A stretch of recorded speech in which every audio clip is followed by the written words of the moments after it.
तो नमस्कार, प्रणाम, आदाब, सत श्री अकाल, अस्सलाम वालेकुम। मेरा नाम अंकित मौर्य है और आपका स्वागत है सक्सेस स्टडी हब में। तो मेरे चेहरे पे मुस्कान देखकर आपको अंदाजा हो गया होगा कि सीबीएसई बोर्ड, जो हमारा सीबीएसई बोर्ड है, उसका एग्ज़ाम सीट डेट जो है आ गया है, 17 फरवरी से है।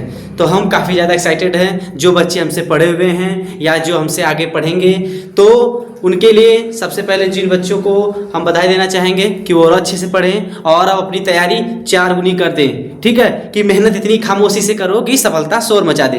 तो दोस्तों, आज का हमारा टॉपिक है स्क्लेटरी सिस्टम, जिसको बोलते हैं उत्सर्जन तंत्र। उत्सर्जन तंत्र क्या होता है? उत्सर्जन मतलब कोई उत्सर्जी अंग, अपशिष्ट। इसका डिफिनेशन क्या होगा? अपशिष्ट मतलब कोई खराब अपशिष्ट पदार्थ को शरीर से बाहर निकालने की प्रक्रिया को उत्सर्जन कहलाती है। ये जो अपशिष्ट पदार्थ है हमारे बॉडी का, जो अपशिष्ट मतलब खराब, जो खराब पदार्थ है, उसको शरीर से बाहर निकालने की प्रक्रिया को उत्सर्जन कहते हैं। और वे अंग उत्सर्जी अंग कहलाते हैं। वे अंग मतलब कि उत्सर्जी पदार्थ मतलब कोई चीज शरीर से बाहर निकला तो वो उत्सर्जी हो गया, और अंग जिस अंग से निकला वो उत्सर्जी अंग हो गया। जैसे कि लंग्स है, लंग्स से क्या निकला? लंग्स में से निकला CO2। ये CO2 क्या हुआ? रिमूव हुआ। जो CO2 है लंग से रिमूव होगा तो क्या होगा? वो उत्सर्जी पदार्थ है, और जिस अंग से हुआ, लंग से हुआ, तो वो उत्सर्जी अंग है। ठीक है, तो स्टार्ट करते हैं हम उत्सर्जी तंत्र से।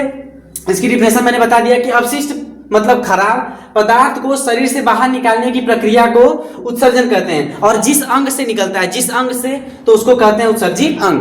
तो हमारे बॉडी से कुछ ऐसे पार्ट को मैंने लिया है इसमें, जो हमारे बॉडी से उत्सर्जित चीजों को बाहर निकालते हैं। तो पहला है त्वचा, जिसको बोलते हैं इंग्लिश में स्किन। स्किन क्या करता है? पसीना को बाहर निकालता है, जिसको स्वेट बोलते हैं, उसको बाहर रिमूव करता है। और शिवम, जिसको तैलीय पदार्थ, शिवम क्या होता है? शिवम मतलब जैसे कि हम सुबह सुबह उठते हैं तो देखते हैं अपने नोज पे या स्किन पे कुछ तैलीय पदार्थ हो जाता है, उसमें नमक की मात्रा भी होती है, तो इसी को कहते हैं शिवम, जो तैलीय पदार्थ होता है। ठीक है, तो ये हमारे स्किन से निकलता है। ठीक है, उसके बाद आगे हमारा फेफड़ा, जिसको बोलते हैं लंग्स। लंग्स से क्या होता है? CO2 रिमूव होता है। ठीक है, O2 कैरी करता है और CO2 रिमूव करता है। उसमें वाष्प भी होते हैं और बलगम भी होते हैं। बलगम जैसे सुबह सुबह देखते हैं सब करके खांसते हैं ना, हमारे घर के जो देखे होंगे बूढ़े बुजुर्ग जो हैं वैसे करते हैं, तो ये लंग्स के होता है। लंग्स से प्रेशर पड़ता है तभी ना सब करते हैं ना।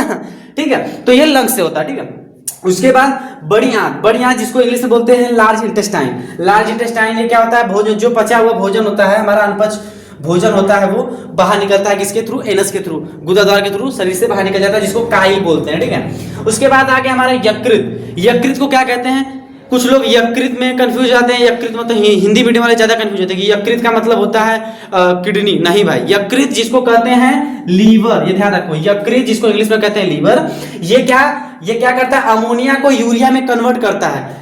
लीवर, देखो ध्यान देखिए, यकृत बहुत बड़ा हमारा एक ग्लैंड है, हमारे बॉडी की सबसे बड़ी ग्लैंड यकृत है। ठीक है, यकृत हमारी बॉडी की सबसे बड़ी ग्लैंड है, जिसको ग्रंथि हिंदी में बोलते हैं। ग्लैंड हम जल्दी पढ़ने वाला है, नेक्स्ट वीडियो ग्लैंड पर ही आने वाला है। तो सबसे बड़ी ग्लैंड हमारी लीवर है, और इसका वेट कितना होता है? लीवर का वेट कितना होता है? 1.5 किलोग्राम होता है। ठीक है, उसके बाद ये क्या करता है? यकृत क्या करता है? ये अमोनिया को यूरिया में कन्वर्ट करता है। ठीक है, और किसको ट्रांसफर करता है? किडनी को, जिसको वृक्क बोलते हैं। ठीक है, वृक्क जिसको किडनी बोलते हैं। ठीक है, इंग्लिश में। ये क्या करता है? यूरिया को क्या करता है? ये पेशाब में परिवर्तन कर देता है, उसको पेशाब में बनाकर उसको सर्जिकल अंगों से बाहर निकाल देता है। कौन? किडनी। अगर ये अमोनिया है जो अगर यूरिया में जो कन्वर्ट हो रहा है, अगर इसको हम नहीं बाहर निकालेंगे तो फिर जो ये यूरिया है ये फिर किस में कन्वर्ट होने लगेगा? अमोनिया में। तो ये जो हमारे बॉडी के लिए क्या है? नुकसान है। ठीक है, तो आगे देखते हैं हम क्या है। उसका किडनी के बारे में पढ़ रहे थे तो उसकी एनाटॉमी जान लिए थे। तो उसकी स्ट्रक्चर ये है, देखिए, ये जो एक्सक्रीटरी सिस्टम है इसका स्ट्रक्चर ये है, जिसको उत्सर्जन तंत्र बोलते हैं। देखिए, ये किडनी राइट है, ये लेफ्ट है, ये 2 किडनी होती है। उसके ऊपर अधिवृक्क होता है, जिसको एड्रिनल ग्लैंड बोलते हैं। देखिए, ये जो कैफ जैसी संरचना है इसको अधिवृक्क बोलते हैं। ये ग्लैंड होती है। ठीक है, इससे हार्मोन सीक्रेट होता है। ठीक है, उसके बाद ये 2 किडनी होती है, और ये राइट किडनी, ये लेफ्ट किडनी। इसको मैं आगे बताऊंगा कि राइट किडनी थोड़ी सी छोटी होती है लेफ्ट किडनी के अपेक्षा, क्योंकि राइट किडनी, क्योंकि इसके ऊपर लीवर होता है, थोड़ा सा दबा होता है। ठीक है, उसके बाद ये किडनी है राइट, ये है लेफ्ट। उसके बाद इसको यूरेटर कहते हैं। ये जो यहाँ से निकला हुआ है, इसको, इन दोनों पाइपों को यूरेटर बोलते हैं, जिसको हिंदी में कहते हैं मूत्र वाहिनी। उसके बाद इसको ब्लैडर कहते हैं, मूत्राशय, जिसको यूरिनरी ब्लैडर कहते हैं। ये जो थैला है, इसको यूरिनरी ब्लैडर कहते हैं, जहाँ पे यूरिन इकट्ठा होता है, ठीक है। उसके बाद इसको कहते हैं मूत्रमार्ग, जिसको कहते हैं इंग्लिश में यूरेथ्रा, ठीक है। उसके बाद एक इसका स्ट्रक्चर में इनर स्ट्रक्चर ले लिया हूँ, इंटरनल स्ट्रक्चर। जो इंटरनल स्ट्रक्चर में क्या है देखिए, ये किडनी है, उसका मैं एक इंटरनल स्ट्रक्चर लिया जिसको कॉर्टेक्स बोलते हैं। ये जो बाहर का ये जो आवरण है इसको कॉर्टेक्स बोलते हैं, और ये जो बीच में है इसको मध्य बोल दो या मेडुला, ठीक है। मध्य में जो है ये मेडुला है, ठीक है। उसके बाद ये renal vein and renal artery होती है। देखिए यहाँ से जो दोनों निकली हुई है पाइपें, ये है, ये क्या है ऊपर वाली रीनल वेन, और ये क्या है रीनल आर्टरी। रीनल वेन और रीनल आर्टरी, जिसको वेन को क्या कहते हैं आपको बता चुका हूं, उस वीडियो में देख लीजिएगा। वेन को सिरा कहते हैं और आर्टरी को धमनी, ठीक है। तो इसमें क्या होता है, इसमें रीनल आर्टरी के थ्रू ब्लड इसमें जाएगा छनने के लिए, ठीक है। ब्लड किडनी में जाएगा रीनल आर्टरी के थ्रू छनने के लिए, और छनने के बाद रीनल वेन के थ्रू बाहर चला जाएगा, ठीक है। रीनल आर्टरी के थ्रू अंदर जाएगा और रीनल वेन के थ्रू, रीनल आर्टरी के थ्रू ये जो जा रहा है, रीनल आर्टरी के थ्रू ब्लड हमारा अंदर जाएगा, ठीक है। और उसके बाद रीनल वेन के थ्रू बाहर चला जाएगा, ठीक है। उसके बाद आते हैं, देखते हैं किडनी, जिसको वृक्क बोलते हैं और जिसको गुर्दा भी कहते हैं, ठीक है। इसको गुर्दा भी कहते हैं, ठीक है। इसका मुख्य काम क्या है, उत्सर्जी अंगों को बाहर निकालना, ठीक है। उसके बाद ये क्या करता है, ध्यान छानने का काम करता है। बाबू ध्यान देख लो, रक्त को छानने का काम करता है किडनी हमारा, ठीक है। उसके बाद उसमें भी कुछ लोग कंफ्यूज होते हैं, शुद्धिकरण, जिसमें ब्लड जब जाता है तो वो फेफड़े के पास जाता है तो सिर्फ ऑक्सीजन लेता है और CO2 रिमूव करता है। लेकिन किडनी क्या करता है, उसको छानता है, वृक्क, ठीक है, उसको छानता है ब्लड को, ठीक है। उसके बाद इसकी संख्या की बात करें, किडनी कितना है, ये राइट किडनी, ये लेफ्ट किडनी, तो ये हमारे पास 2 किडनी होती है, यहाँ पे लिख दिया मैंने, ठीक है। अगर हमारे पास एक किडनी नहीं रहेगी तो फिर भी हम जीवित रह सकते हैं। अभी हाल में सुने होगे तुम लोग, एक किडनी बेच के आईफोन ले लें, ठीक है, तो ऐसा मत करिएगा, ठीक है। उसके बाद एक लेफ्ट होती है, एक राइट किडनी होती है। लेफ्ट किडनी जो बता चुका हूं मैं, ये नॉर्मल होती है, लेकिन राइट किडनी जो होती है हल्की छोटी होती है, इसकी अपेक्षा ये छोटी होती है, क्योंकि लीवर होता है, ठीक है। इसके ऊपर लीवर होता है, तो ये हल्की छोटी होती है, ठीक है, छोटी। उसके बाद हम इसकी यूनिट की बात करें तो इस किडनी में, ये जो किडनी होती है, ये दोनों किडनी, एक किडनी में 10 लाख होते हैं, एक किडनी में 10 लाख नेफ्रॉन होते हैं, एक किडनी में 10 लाख नेफ्रॉन। आज कुछ लोग नेफ्रॉन और न्यूरॉन में डाउट होता है उनको। देखिए नेफ्रॉन जो होता है, ये जो नेफ्रॉन होता है ये किडनी में पाया जाता है, नेफ्रॉन किडनी में पाया जाता है, और न्यूरॉन ब्रेन में पाया जाता है, न्यूरॉन ब्रेन में पाया जाता है, नेफ्रॉन किडनी में पाया जाता है। तो किडनी में, एक किडनी में नेफ्रॉन की जो संख्या होती है 10 लाख होती है, एक किडनी में 10 लाख, दो किडनी में, एक किडनी में 10 लाख, एक किडनी में 10 लाख इक्वल टू 20 लाख, ठीक, ये ध्यान रखिएगा।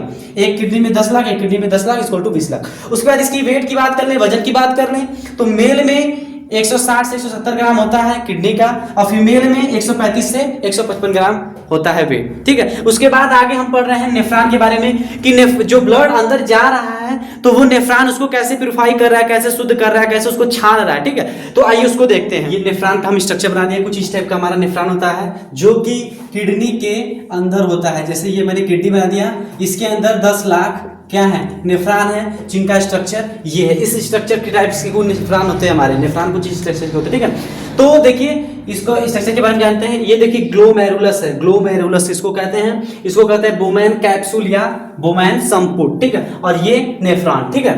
तो स्टार्ट करते हैं कि ब्लड आता है तो क्या होता है, जब ब्लड इसमें आता है, ग्लोमेरुलस में आता है, ठीक है। जब ब्लड ग्लोमेरुलस से इसमें आता है, ग्लोमेरुलस में आता है तो क्या होता है, अल्ट्राफिल्ट्रेशन होता है। उसमें क्या होगा, उसमें जो रक्त के कण हैं वो छनते हैं, इसमें रक्त के कण छनते हैं, अल्ट्राफिल्ट्रेशन होता है जब, तो इसके कण छनते हैं, तो क्या होता है, शुद्ध रक्त जब छनते हैं तो जो अवशिष्ट चीजें हैं वो कहाँ चले आएंगे, बोमैन कैप्सूल में। जो अवशिष्ट चीजें हैं कहाँ चले आएंगे, बोमैन कैप्सूल में, और फिर क्या, जो शुद्ध ब्लड है वो कहाँ चले जाएंगे, बाहर। तो ये जो पगला है, जो ग्लोमेरुलस है, ये पगला है। क्यों पगला है, क्योंकि नहीं सुने हैं भोजपुरी में सब कहते हैं कि गधा चले तो चलबे करे, नहीं तो डांडा उतारा। तो ये ऐसा ही करता है, क्या करता है देखिए, मतलब कि ये पगला इसलिए क्योंकि ये रक्त के कणों को तो छानता है, लेकिन जो रक्त में हमारे लिए महत्वपूर्ण चीजें उसको भी पगला छान देता है, ठीक है, ये उसको भी छान देता है। तो फिर उसका क्या होता है, रीएब्जॉर्प्शन, जो कौन करता है,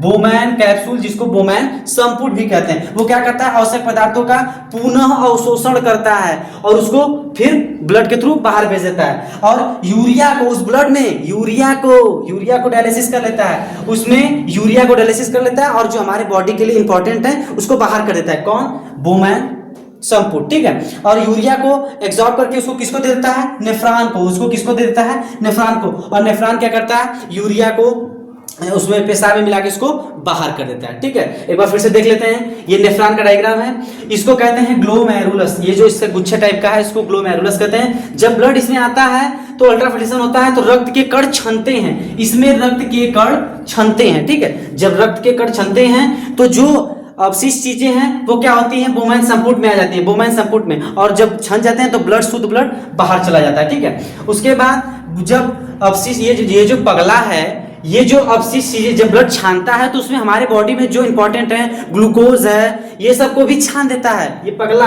तो ये क्या करता है, रीएब्जॉर्प्शन, बोमैन क्या करता है, रीएब्जॉर्प्शन करता है। तो रीएब्जॉर्प्शन में पुनः अवशोषण करेगा, उसमें क्या होगा, जब रीएब्जॉर्प्शन करेगा तो जो उसमें हमारे शरीर के लिए फायदा है जैसे ग्लूकोज, उसको फिर ब्लड के थ्रू बाहर भेज देगा, जो बाहर जो, ठीक है। जब बाहर उसको भेज देगा तो यूरिया के रोक लेगा, तू कहां जा रहा है, तू रुक, तू इधर ही चल। तो यूरिया को रोक के किसको देता है, नेफ्रॉन को, और नेफ्रॉन उसको पेशाब में कन्वर्ट करके उसको शरीर से बाहर निकालता है, ठीक है। तो वीडियो पसंद आया हो तो वीडियो को लाइक और चैनल को सब्सक्राइब जरूर कर दीजिएगा। नेक्स्ट वीडियो मिलते हैं रिस्पिरेटरी सिस्टम के साथ, तब तक पढ़ते रहिए, ठीक है, जागते रहिए, ठीक है। धन्यवाद।